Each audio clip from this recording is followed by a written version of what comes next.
Sai IAS academy पर आप सभी का स्वागत है। बच्चों, जैसा कि आप जानते हैं हम पढ़ रहे हैं उत्तर प्रदेश राज्य विशेष, और ये उसकी नेक्स्ट क्लास है जो आपके सामने है, क्योंकि हमने हुमायूं तक बात कर ली थी और ये सब जो है हम पढ़ रहे हैं उत्तर प्रदेश के संबंध में। थोड़ा सा हम इसे भारत के इतिहास तक भी लिंक कर रहे हैं। भारत के इतिहास तक की जो खास बातें हैं वो भी हम आपको बता रहे हैं, ठीक है। और दूसरी बात ये बेटा कि वीडियो को लास्ट तक देखें और लोगों को भी शेयर किए, और उसके बाद जो है आप कमेंट भी कर सकते हैं अगर कोई सवाल आपके जहन में हो ऐसा, ठीक है, तो वो भी मालूम कर सकते हैं। उस पर भी कोशिश करेंगे हम आपके सवालों के जवाब देने की, ठीक है। तो कल हमारी बात जो थी वो समाप्त हो गई थी कि किस तरह से बाबर के मरने के बाद बाबर का बेटा हुमायूं जो था वो गद्दी पर बैठा। लेकिन हुमायूं एक बदकिस्मत था, और मैं बदकिस्मत इस वजह से कहूँगा कि चीज़ें उसके हिसाब से नहीं हुई और चीज़ें बदलती गईं।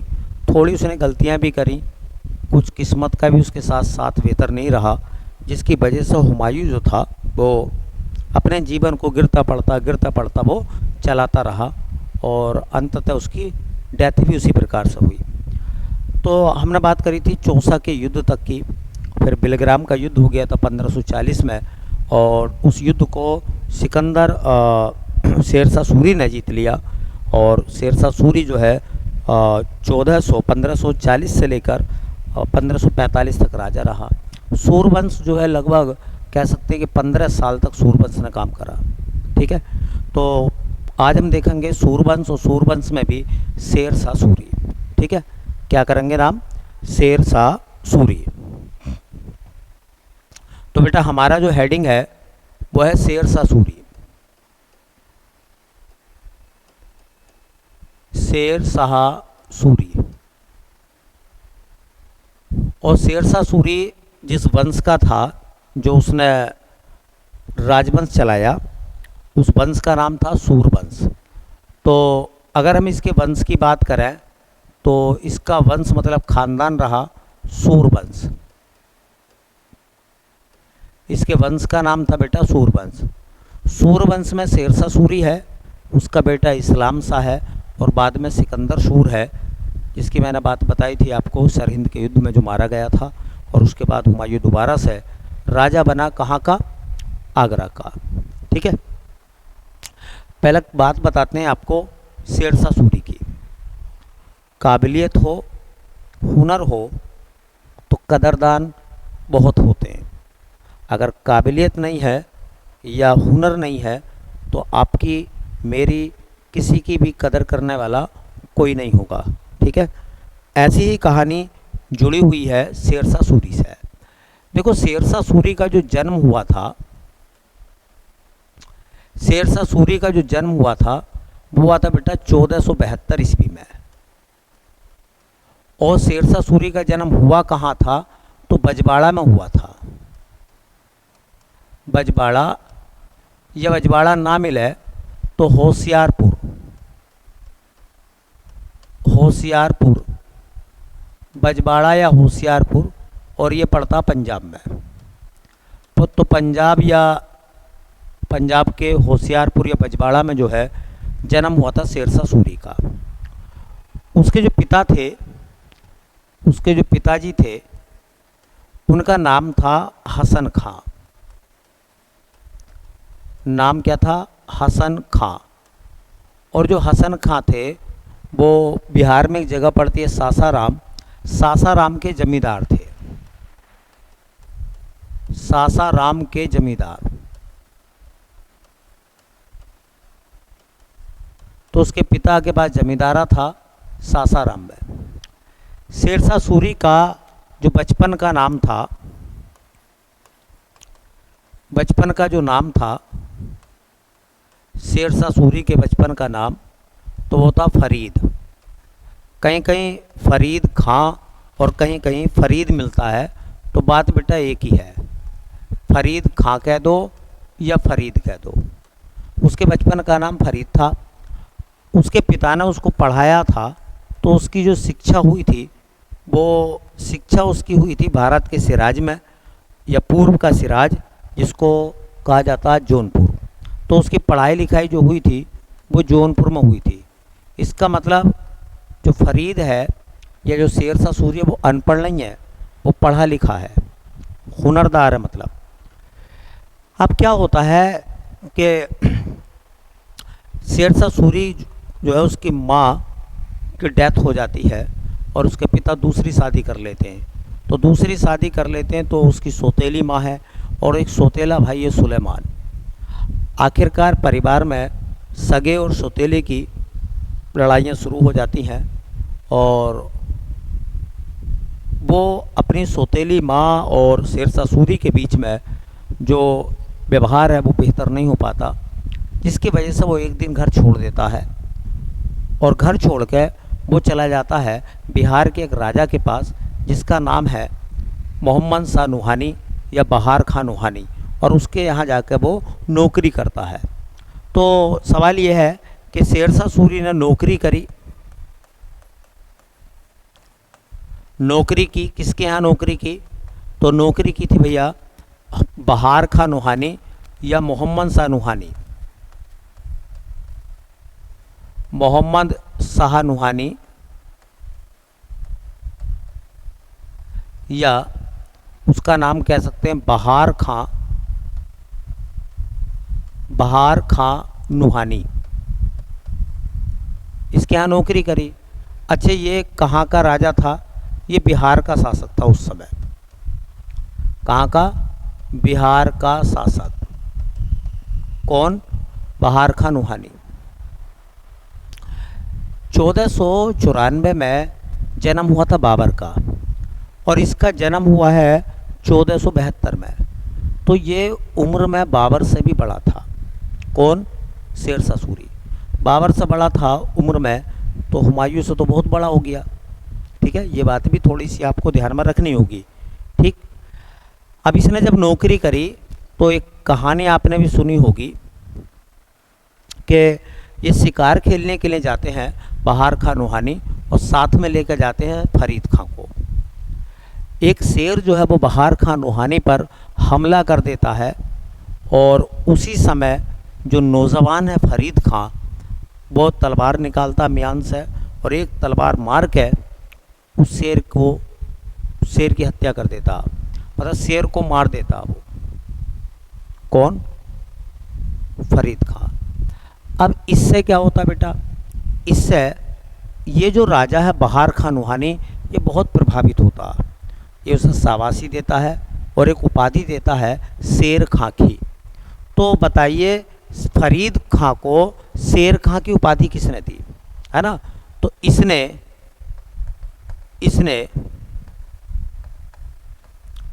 फरीद खां को शेर खां की उपाधि दी। फरीद खां को शेर खां की उपाधि दी। फिर मैंने कल आपको बताया था पिछले क्लास में, मैंने आपसे ये कहा था ये शेर खां जो है जब चौसा का युद्ध जीत लेता है तो ये बन जाता है शेरशाह सूरी और ये सूरवंश की स्थापना करता है। ठीक है, इससे पहले मैं आपको एक बात और बता दूं कि मोहम्मद शाह नूहानी को के यहाँ नौकरी करने के बाद वो बाबर की सेना में भी भर्ती हुआ था। इसका मतलब यह है कि अगर शेरशाह सूरी बाबर की सेना में नौकरी करता है तो वो मुग़लों की हर कमज़ोर कड़ी को जानता है। और एक कथन मिलता है जहाँ ये कहता है एक बार कि अगर किस्मत ने मेरा साथ दिया, अगर भाग्य मेरे साथ रहा तो मुग़लों मैं एक दिन तुम्हें भारत से खदेड़ दूंगा। ये ख्वाब था एक सैनिक का जिसका नाम था शेर खां।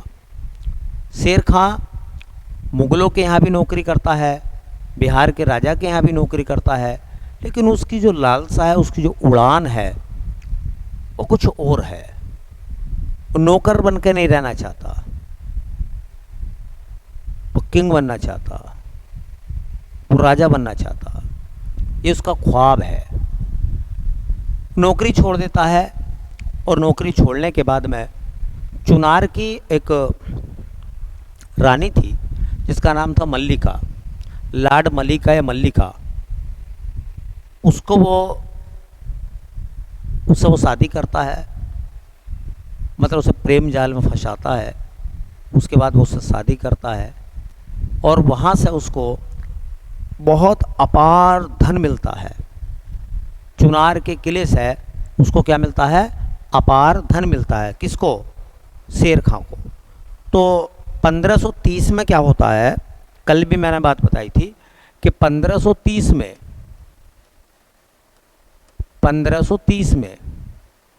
शेर खां जो है,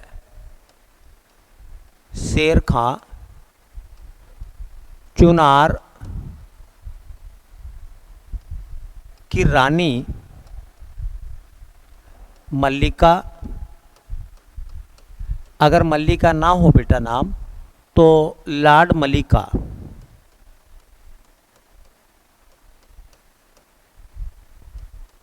से शादी करता है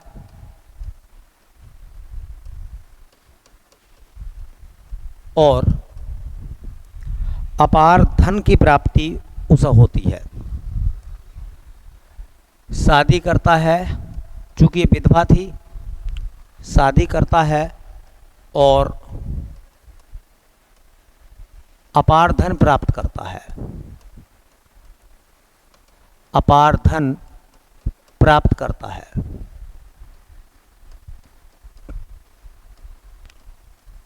तो मैंने कल बताया था कि जब शेरशाह सूरी चुनार के किले पर कब्जा कर लेता है तो हुमायूं भी चुनार के किले का घेराव करता है, लेकिन ये बहुत चालाक है। शेरशाह सूरी माफ़ी मांग लेता है, समझौता कर लेता है, अर्थात ये अपनी बातों में हुमायूं को उलझा लेता है और कहता है कि साहब हम आपके बराबर कहाँ हैं, हम कहाँ है ना आपके ऊपर हमला करेंगे, हमारे पास कौन सी सेना है, ले दे के एक किला ही तो है। और हुमायूं इसकी बातों में आ भी जाता है और वो आगरा लौट जाता है। ठीक है, ये उस पैसे का इस्तेमाल करता है जो इस खजाने से, जो खजाना मिलता है उसे चुनार से बंगाल बिहार में जाता है, खूब सारे लड़कों को ख़रीदता है, सेना को ख़रीदता है ना, और एक सशक्त सेना बनाने के बाद में वो चौसा के मैदान में हुमायूं का क्या चुनौती दे देता है। और अंततः मैंने कल बताया था कि हुमायूं चौसा के युद्ध को हार जाता और शेरशाह सूरी जो है चौसा का युद्ध जीत लेता। फिर उसके बाद में वो अपना नाम बदल देता है, उसका नाम शेर खां से शेरशाह सूरी पड़ जाता।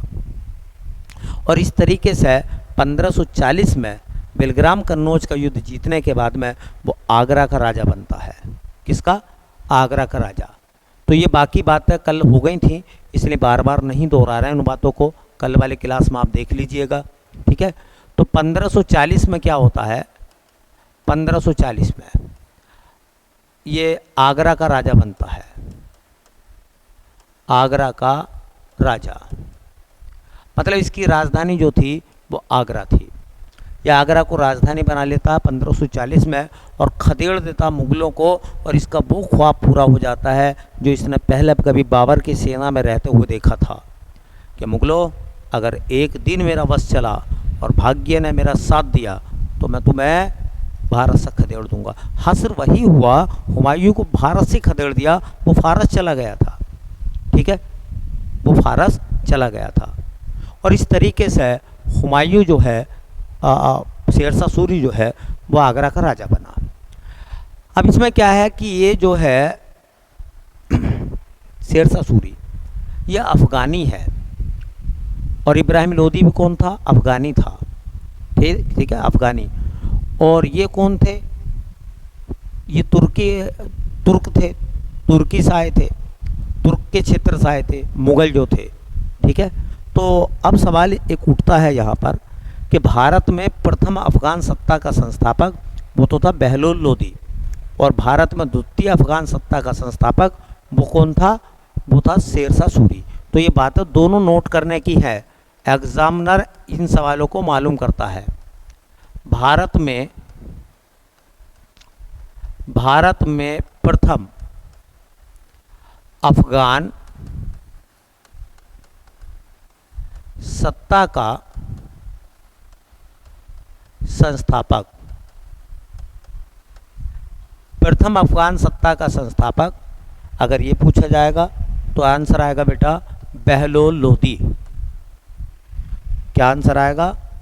बहलोल लोदी।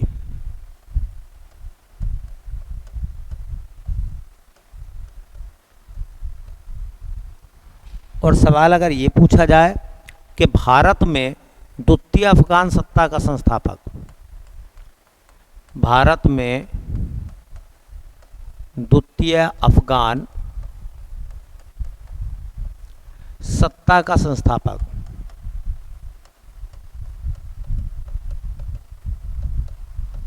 तो भारत में द्वितीय अफगान सत्ता का संस्थापक था शेरशाह सूरी। कौन था बेटा? शेरशाह सूरी।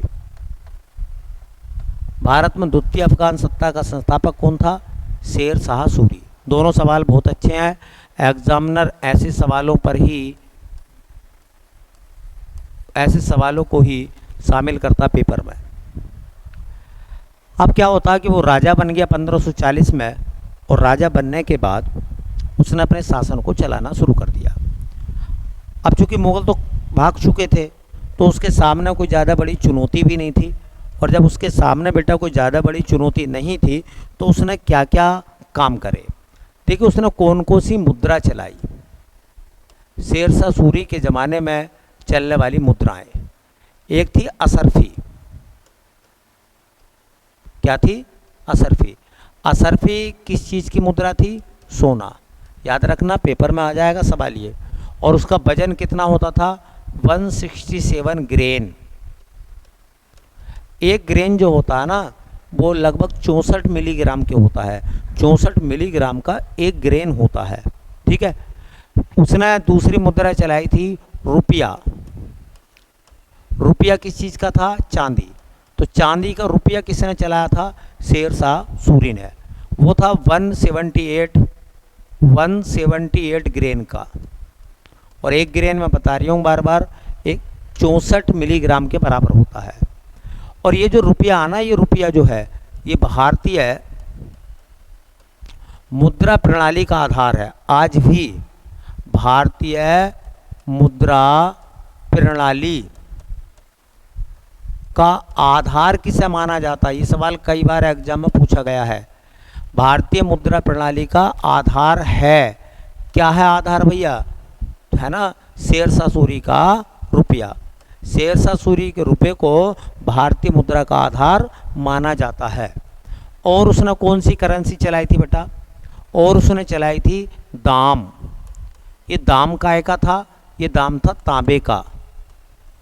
तो तांबे का दाम, चांदी का रुपया और सोने की असरफी, ये तीन मुद्राएं उसने चलाई थी बेटा, और ये थी 380 ग्रेन की। 380 ग्रेन। एक बार सवाल पूछा है, पीसीएस में सवाल आया था, इसलिए मैं आपको बता रहा हूँ सवाल। उसमें ये पूछा था कि शेरशाह सूरी के ज़माने में रुपया व दाम का विनिमय, रुपये व दाम के का विनिमय का अनुपात क्या था?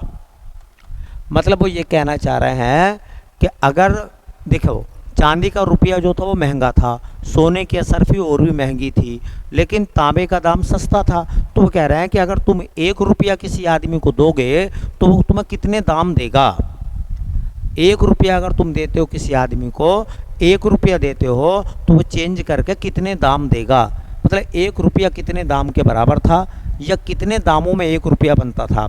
तो 1 रुपये का दाम के साथ अनुपात था बेटा 64। अगर आप 1 रुपया किसी आदमी को देते हो तो आपको तांबे के 64 दाम देगा। तो याद रखें, करेंसी बहुत अच्छी है, तमाम एग्जामों में पूछी जाती है। असरफी किस चीज़ की थी? सोने की। रुपया गाय का था? चांदी का। दाम किस चीज़ का था? तांबे का। और 1 रुपये में कितने दाम होते थे? 64। ठीक है। भारतीय मुद्रा प्रणाली का आधार क्या है? तो वो है शेरशाह सूरी का रुपया। अब देखते हैं कि शेरशाह सूरी के समय में होने वाले काम कौन कौन से थे। शेरशाह सूरी ने क्या क्या काम कराए जब तक वो राजा रहा 5 साल। पहला काम उसने क्या कराया था बेटा? उसने कराया था पुराने किले का निर्माण। पुराना किला पेपर में कई बार आ गया बेटा ये। पुराना किला किसने बनवाया था? शेरशाह सूरी ने। और कहाँ है ये? दिल्ली में। तो दिल्ली का पुराना किला किसने बनवाया? शेरशाह सूरी ने। दिल्ली का पुराना किला किसने बनवाया? शेरशाह सूरी ने। दूसरा सवाल जो पूछा जाएगा आपसे, देखिए दिल्ली में एक मस्जिद है किला-ए कुन्हा। किला-ए कुन्हा, किला-ए कुन्हा मस्जिद कहाँ है ये? दिल्ली में। और किसने बनवाई थी? शेरशाह सूरी ने। ठीक है। और क्या बनवाया था बेटा उसने? देखिए उसने वैसे जब तक वो राजा रहा 4 बड़ी सड़कें बनाई। कितनी? 4 बड़ी सड़कें। आगरा से मांडू, आगरा से लाहौर, है ना, सोनार से बंगाल, सोनार से लाहौर तक। तो लेकिन सबसे ज़्यादा फेमस नाम आता है शेरशाह सूरी के ज़माने में निर्माण हुआ था ग्रांड ट्रंक रोड का। तो इसने क्या बनवाया था बेटा? Grand trunk road. Grand trunk road आपने सुना भी होगा, जिसे कहते हैं जीटी रोड। जीटी रोड को किसने बनवाया था? शेरशाह सूरी ने। जीटी रोड को किसने बनवाया था? शेरशाह सूरी ने। ये जीटी रोड कहाँ से कहाँ तक था? तो मैं आपको बताऊं, जीटी रोड जो था वो बंगाल से जाता था। बंगाल में एक जगह पड़ती थी जिसका नाम था सोन। बंगाल के सोनार गांव से, बंगाल के सोनार गांव से, और ये जीटी रोड जाता था पाकिस्तान, जो वर्तमान में पाकिस्तान है ना, तो पाकिस्तान के लाहौर तक। पाकिस्तान के लाहौर तक काम उसने बहुत अच्छे कराए। जीटी रोड बनवाए, जीटी रोड बनवाया। 3 और रोड बनवाए थे बड़े बड़े, वो पेपर में आते नहीं है इसलिए उनकी कोई ज़रूरत नहीं है। उसने सड़कों के किनारे पर सराय बनवाए। सराय आप जानते हैं वेटिंग रूम होते हैं, यात्री शेड जहाँ लिखा हुआ मिलता है, प्रतीक्षालय रोड के किनारे पर आज भी आपको मिलेंगे देखने के लिए। सराय जो है सबसे पहले इसी ने बनवाए थे। मतलब सड़कों के किनारे पर हम बीच बीच में लोगों के ठहरने के लिए इसने सराय बनवाए थे। सरायों के पास ही कुएं लगवाए थे और सड़क के दोनों तरफ छायादार पेड़ लगवाए थे, ताकि जो यात्री हैं जब रोड से गुजरे हैं, है ना, बैलगाड़ी चलती होंगी उस समय, बोलो, तो उस समय बैलगाड़ी चलती होंगी, तो बैलगाड़ी से जब लोग जाएंगे, ठीक है, तो उन्हें कोई दिक्कत का सामना ना करना पड़े। वो अपने बैलों को पानी पिलाएं कुएं से, खुद भी पानी पिए, है ना, और वो तरोताज़ा हो, प्रतीक्षालय में बैठ कर वो आराम भी कर सकते हैं और उसके बाद वो अपने सफ़र पर आगे निकल सकते हैं। तो ये सब काम जो थे वो शेरशाह सूरी ने कराए थे। अब सवाल ये आता है कि जो शेरशाह सूरी था उसकी महत्वाकांक्षाएं जो थी बढ़ने लगी, और आप सब जानते हैं कि अति का अंत होता। शेरशाह सूरी ने बहुत सारे अभियान उसके ऐसे थे, यहाँ चर्चा मैं करूँगा नहीं उन सब के बारे में, जो उसने छल से करे। छल का मतलब यह है कि वो जब साम्राज्य का विस्तार करता चला गया तो अपने जीवन के मैनर्स को भूलता चला गया। वो अति करने लगा, वो अति करने लगा, है ना। कहा जाता कि कई बार उसने ऐसे लोगों से प्रोमिस करे जो झूठे थे, ठीक है, और बाद में उसकी जो महत्वाकांक्षाएं थी वो बढ़ती चली गई और वो धीरे धीरे करके अपने मार्ग से भटकता चला गया। और हम ये कह सकते हैं कि इतिहास के उस दौर में वो एक निरंकुश राजा की तरह व्यवहार करने लगा, ठीक है। तो शेरशाह सूरी का अंतिम अभियान कह सकते हैं, शेरशाह सूरी का अंतिम अभियान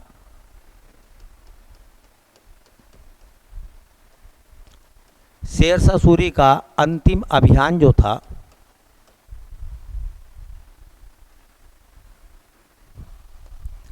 शेरशाह सूरी का अंतिम अभियान, शेरशाह सूरी का जो अंतिम अभियान था वो था बेटा 1545 का। अंतिम अभियान किसके खिलाफ था बेटा? शेरशाह सूरी का जो आखिरी अभियान था वो किसके खिलाफ था? तो इसका अंतिम आक्रमण था कालिंजर अभियान। कालिंजर अभियान। शेरशाह सूरी का अंतिम अभियान कौन सा था? कालिंजर अभियान था। और कालिंजर का जो राजा था, उस समय कालिंजर का राजा कौन था? तो कालिंजर का राजा था कीरत सिंह। कालिंजर का राजा कौन सा था? कीरत सिंह।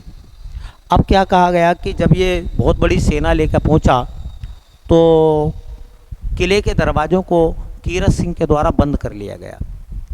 अब ये तमाम कोशिश कर रहे दरवाज़ा खुलवाने की कि दरवाज़ा खोल दो, हम आपसे कुछ नहीं कहेंगे, हम आपसे बात करने के लिए आए हैं और ऐसा कुछ भी नहीं होगा, 2 मिनट की बात है, आप दरवाज़ा खोल दीजिए। तो जब उसने दरवाज़ा बंद कर दिया, दरवाज़ा नहीं खोला, तो इसे गुस्सा आया और गुस्सा आने के बाद इसने कहा अपने सैनिकों से कि तोप से गोला लगाओ, ठीक है, और गोला लगा के दीवार तोड़ दो। तो कहा जाता है कि जो गोला रखा गया था उसका नाम था उक्का। जब तोप में गोला रखा गया उक्का, जैसे वो दीवार से जो है टकराया, वो दीवार से टकरा कर गोला वापिस हो गया और सामने खुद शेरशाह सूरी खड़ा था, वो उसके सामने आ गया और उसी से उसकी डेथ हो गई। ठीक है, उसी से उसकी डेथ हो गई। तो शेरशाह सूरी का अंतिम अभियान कालिंजर के खिलाफ था। कालिंजर बांदा में पड़ता, मैंने बताया था। राजा कौन था वहाँ का? कीरत सिंह था। और शेरशाह सूरी की जो मृत्यु हुई है वो भी कालिंजर में हुई है। मृत्यु कब हुई है? तो मृत्यु हुई है 1545 में। और मृत्यु जो हुई है शेरशाह सूरी की 1545 में, किस वजह से हुई है? उक्का नामक आग्नेयास्त्र से। उक्का नामक आग्नेयास्त्र के द्वारा अस्त्र टकरा गया, जिसके कारण इसकी डेथ हो गई। ठीक है, मृत्यु होने के बाद में देखिए इसका मकबरा कहाँ बनाया गया है? शेरशाह सूरी का मकबरा कहाँ है? तो शेरशाह सूरी का मकबरा है सासाराम में। सासाराम में। और सासाराम कहाँ पड़ता है बेटा? बिहार में। तो बिहार के सासाराम में शेरशाह सूरी का मकबरा है। और वो मकबरा जो है एक कृत्रिम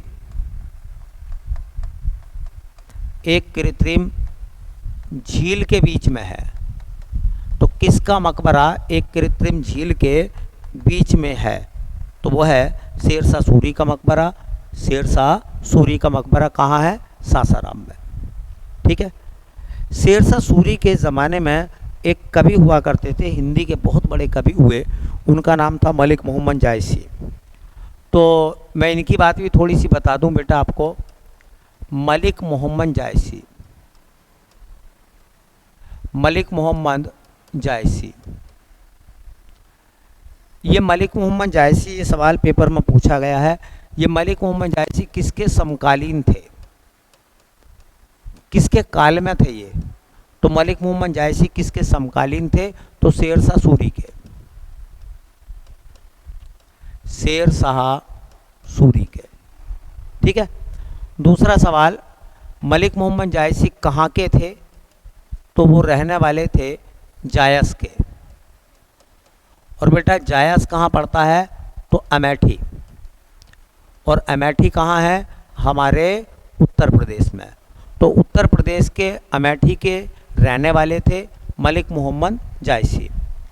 मलिक मोहम्मद जायसी, हाँ, मलिक मोहम्मद जायसी की कौन कौन सी पुस्तकें हैं? तो कम से कम 3 या 4 किताबें याद कर लीजिए। एक पुस्तक का नाम है पद्मावत। पद्मावत बेटा ये किताबें बहुत आती हैं एग्जाम में, हिंदी में है। एक अखरावट, पद्मावत, अखरावट। एक है आखिरी कलाम, आखिरी कलाम। और बेटा एक किताब का नाम आता है इनकी एक किताब का नाम आता है कहरनामा। और ये जितनी भी किताबें हैं वो सब की सब हिंदी में है। किस में है? हिंदी में।